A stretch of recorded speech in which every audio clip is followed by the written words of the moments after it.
and I told you, hey, just so you know, when Splat 2 comes out in the future, there's going to be the closest weapon to Dynamo in the game is going to have Splat 2's version of Kraken. What do you think about that? You know, pretty good weapon to be forced to play if you're going to be forced to play one. But in any event, we're going to be going in now to Tower Control, back to Muscle Forge Fitness. That's just the nature of the random map at the moment. Yep. And so very well could be seeing how much of a presence the Dynamon plays here, no matter the weapon. It looks like he is going to be pulling out that Explosion. Of course, I don't know enough to recognize the exact characters in Japan, but I'm going to assume that Dynamon's going to be playing the Explosion. It's cool. Gamba's in chat. Yeah. Gamba will tell us if we're wrong. Is that Dynamon? Oh, here goes the Inkjet. How will Dynamon survive? He will use Quick Super Jump. Oh yeah, Dynamon also, something to not forget is he was kind of one of the pioneers of figuring out that, hey, Quick Super Jump is ridiculous in this game. You know, Quick Super Jump, Stingray, early on when he actually still used Dynamo and then started using Heavy Splatling and all that kind of stuff, that he was one of the first people to do that. So I guess, you know, starting out Dynamo's debut on stream by him just super jumping out is as characteristic as you're going to get.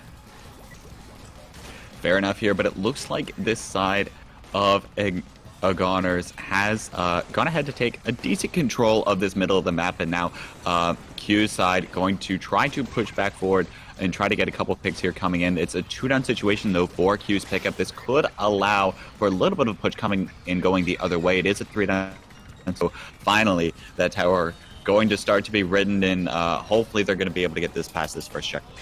And we have the Explosion riding on tower right now, so this is going to be a good look.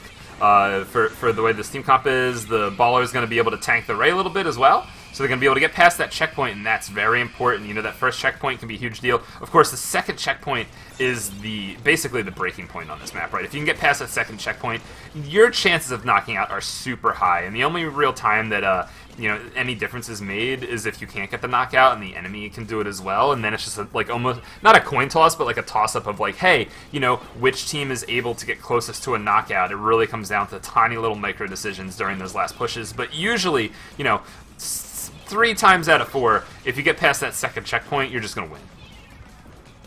Yep, indeed here, and I liked Q's pickups team. Their kind of job of just pushing forward together as a team, completely taking control of mid, and now the side of Dynamon's team side starting to kind of contest this a little bit. It is a 2-down situation, but that brush actually just going to come in, or actually roller, kind of looked like a brush there for a moment, but nonetheless, that roller coming in, just taking care of tower, not letting any push go anywhere, and now it's a 2 versus 2 situation as the rest of these members respawn. Yep, and you know, this is still a little bit of a low-scoring game right now, so you know, going a little bit slower, having time for everybody to kind of respawn and keep reinforcing is nice, but it seems like every single time we go back to the neutral, AGONGERS is the team that is able to actually get some picks and start a push. Once again, you see that. Now, this is kind of a repeat situation of last time. We see a baller ready, and we see a Stingray ready. So what's going to happen when this tower starts to push? The missile goes off to kind of slow down that Ray for a little bit, and actually the baller gets pushed off tower. A teammate's going to be able to do that, though, and here we go. The baller is going to tank that for a little bit. He's going to be able to stand on tower. Not quite going to be able to stand on tower for long enough to clear that checkpoint. Now it looks like another teammate going to hop in there, but it was a 3-down situation, so that will allow this side of AGONGERS to be able to clear this second checkpoint, as you mentioned. Kind of a crucial point now. It's a 3-down situation as Melon just comes in here.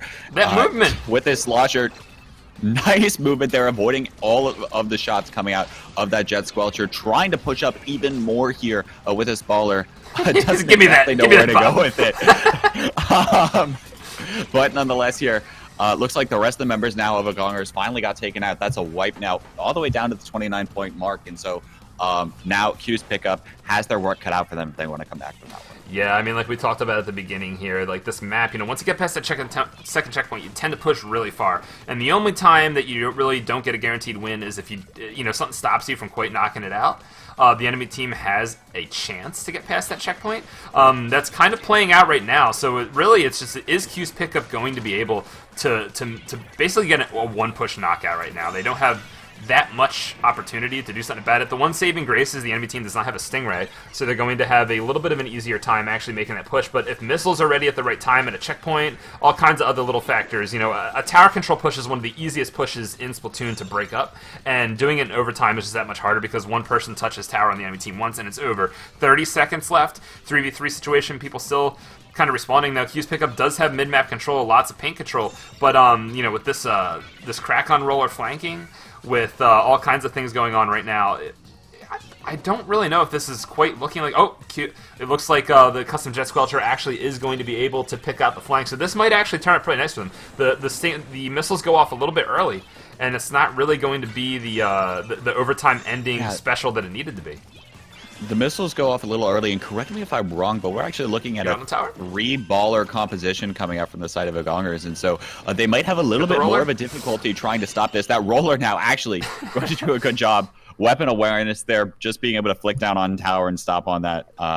That'll end the push, and so specials maybe not needed there if you have the right main weapon. And so Dynamon's team going to go ahead, take game 1, and we'll see what Q's pickup can kind of do to adjust, because we saw, you know, in even the first game of the last set, Q's pickup was able to take what they kind of, you know, got in on the first game and respond with a knockout Splat Zones game 2. Of course, this game will be going to Rainmaker next. So we'll see kind of how that works coming out from them. Yeah, I mean, it's funny. He's like, this might be a little bit difficult, and then the roller just like holds forward. Yeah.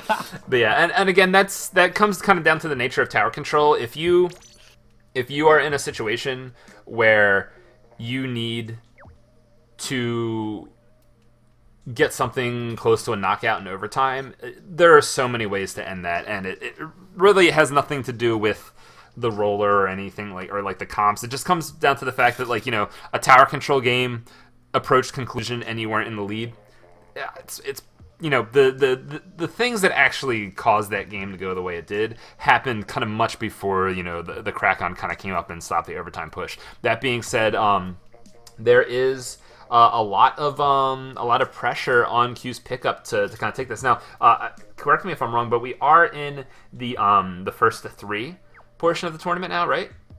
No, this is still our last best of 3. This is our last best of 3. Yeah. So no, you know, Q's pickup is 1 loss away from being knocked out. So this is getting pretty serious.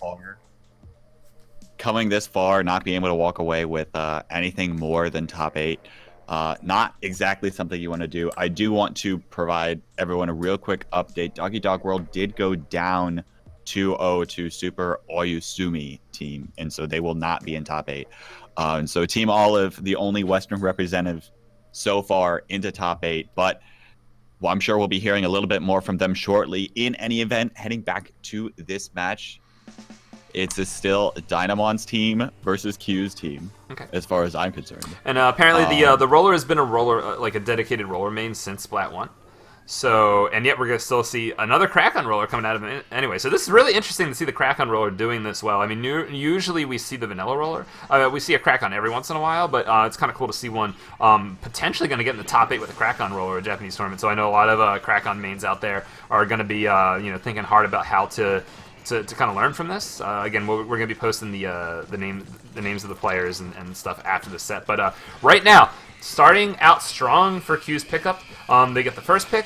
A little one-on-one right here between the rollers, of course. The slashers, of course. The Soda versus the Deco, and those missiles are going to actually clean up right there. So a bit of a neutral situation right now, but it looks like Q's pickup is able to grab the Rainmaker to start moving forward. The custom jet is actually going to get 2 people, I believe, and the Rainmaker is moving forward really fast. This is a nice start. It's a 3-down situation now. Is going to allow this push to start happening. This slasher. This is definitely happening. Do some work onto this Rainmaker all the way down to the 25-point mark now, but only the Rainmaker went down. That Stingray as well coming in, but they have to watch this roller coming in from behind, going to get up to the pedestal, but not quite going to be able to get up there and knock it out.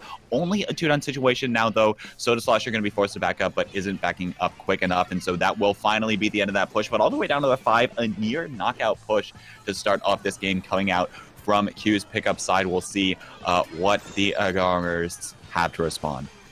Yep, the Agongers, they have plenty of time to do something about this. Like, as we all know in Rainmaker, it's not over until it's over, especially if you get an almost knockout in the first minute of the game. That means the enemy team has 4 minutes to knock it out on their own, and Rainmaker is basically the game mode where you can push the fastest.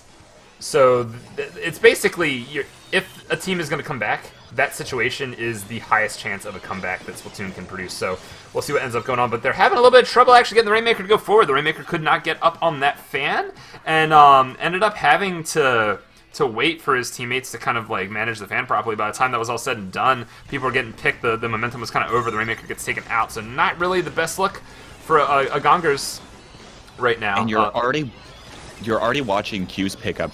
You saw 2 of their members with that Inkjet and the Soda Slosher just moving forward, being as super aggressive and annoying as possible to try to allow the rest of those members to pick up the Rainmaker and push it forward. Unfortunately, that strategy didn't quite work out for them now, as Dynamon going to go ahead, pick up this Rainmaker, looking to go ahead and make another push, still having a little bit of difficulty getting up here. It looks like none of his team is going to help him paint that Rainmaker, but that pro going to come in, get that pick coming out from Q.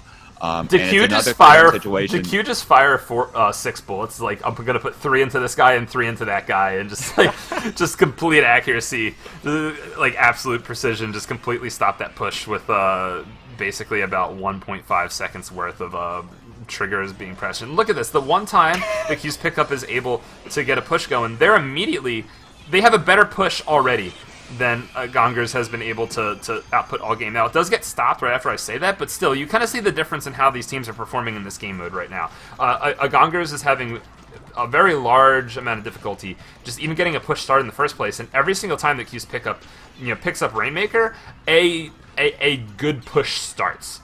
Right, so this is definitely a sign that Agongers has a lot that they need to adjust in the last minute and 30 seconds of this game. We talked about how Rainmaker is like the one mode where you can have the comebacks, but with the way this is going, Agongers is not in any kind of situation close to a comeback.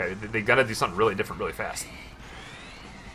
But that opportunity might be presenting itself especially here with soon this if they Ray. play their cards correctly. They have 3 that are starting to push up. That Ray finally wasted out, but Q going to try to be aggressive here against this Rainmaker. The Rainmaker on Dynamon doing a good job of staying alive, but Q finally going to be able to get that pick, and it's a 3-down situation. This Krakon being the only one alive, going to get taken out as well, a delayed wipe, and so now I imagine Q's pickup probably just going to sit on this as best they can, but immediately, again, going to be trying to push forward, being a little bit more, having a little more aggressive presence is this side. That Inkjet getting popped, not going to be able to get any picks as well. But they should probably play a little more conservative, right? If you're thinking naturally how you'd play this, you have a push down to 5, you have 40 seconds of this game left, why not just let them approach you? But instead, this Q's pickup side just saying, you know what, might as well just pad the stats. Yeah, but again, it's that kind of how a lot of the game modes work out in this game, especially Rainmaker. You need to keep up that offense to have like a good defense. It's just the fact that if you get a good lead and you kind of camp with it, you're giving the enemy opportunities to move towards your side of the map and have something happen. Whereas opposed to if you just kind of keep up offensive pressure in a way that doesn't get you wiped and counter pushed, that actually is a better defense than just camping, because you're going to putting the Rainmaker on their side of the map. You're going to be putting a lot of distance between the enemy and their goal of knocking it out. But let's see how this overtime push starts happening right now. Yeah, it's a 2 down. I don't 3-down situation kind of opened the door now, but it's a 3-down situation going the other way. That Rainmaker going to come out, and so Q's pickup taking that game. We have yet another game 3 between these two teams, and yeah, again, Q's pickup just doing a good job overall of controlling that game. Yeah, I mean, Q's pickup was absolutely dominating. Agongers, like we said, every time they got a push going of some sort, they just seemed to have trouble even getting the Rainmaker up onto the plat. There was a lot of like discoordination, a lot of slowing down of like the movement forward, and honestly, like that Ray didn't even come into handy really, except for like the final push. Like we saw a bunch of Stingrays, at least one that I remember very vividly in particular, that just like didn't do anything. So it wasn't like a comp thing. It was just that Q's pickup was out there getting more picks. They moved more immediately together. They didn't take as long to pick up the Rainmaker and stuff like that. And, you know, when they did push, they got several game-winning pushes off in that game. Or at least they got several pushes that actually, you know, were a threat. Whereas AGONGERS, they didn't really, you know, do the same. They kind of, they got the Rainmaker, and they kind of got mid in that sense to be the end of that. So, but now we are on to our final map and mode. It is going to be Inkblot, and the mode is going to be Splat Zone. So this is a map that can end very quickly. You know, this is not along the lines of like, you know, Salt Spray or Urchin Underpass of old, but this is definitely a map where one team can kind of get control, and, you know, one little mistake on the enemy side, and it's just like an involuntary knockout almost. So this could go either way really quickly. We'll see how this is going to go. And I mean, this is the last match to see who gets in the top 8. You know, top four. I'm sorry. So yeah, I mean, Q versus Dynamon, 2 celebrities, top 10 anime battles. Who will win? We'll see who comes out on top indeed. Looks like finally a little bit of a change up in the composition on the side of Dynamon's team, pulling out that junior and opting for the Kenza roller, opting for Bubbles, I think it is, right? I'm not nuts. That is sure the Kenza roller. Yeah. It's got the same kit as the foil squeezer. So I mean, it makes sense on this map. The bubble combo is very strong on this map with the way the geometry is, and especially with zone. It's definitely better at taking zone than Baller does. Baller is kind of infamous for not quite painting enough on this, especially when you already have 2 ballers. You know, maybe something that kind of paints zone a little bit more thoroughly like that is more well suited, especially if it's a special that can also take out people trying to overcome these ledges and stuff. And right now we see a lot of domination coming out of that comp. The bubbles are up. You know, they're getting another pick on another member of Q's pickup, and like we said, this can snowball out of control very quickly. Q trying to jump out. Does he get out? Yes, the custom jet gets out. Yes, he does. But there's basically one more opportunity for Q's pickup to do something about this. Now, they're going to have armor, they're going to have ballers, they're going to have double ballers. So 2 ballers at the ready and the armor at the ready. This is the comp that's good at taking zone, but will they be able to do it on this map? And it can be kind of difficult. First baller goes down, the roller tries to do something about it, armor goes down, the brush is trying to paint zone right now, not able to take it. What do we be able to do? Not able to take it. That Ray trying to get a pick or 2. That brush going to be able to get 1. That will be a 2v2 at the point now. Melon going to be able to cap this zone. This L3 still staying alive, and that Jet as well, but not going to be able to paint the zone quick enough, unfortunately. And so the side of AGONGERS is going to be able to take in that game, as you mentioned, just completely snowballing out of control there real quick. They had 2 opportunities, Q's side did, to fully push forward and take control of zone, but unfortunately not quite going to be enough and going to come up short in that regard.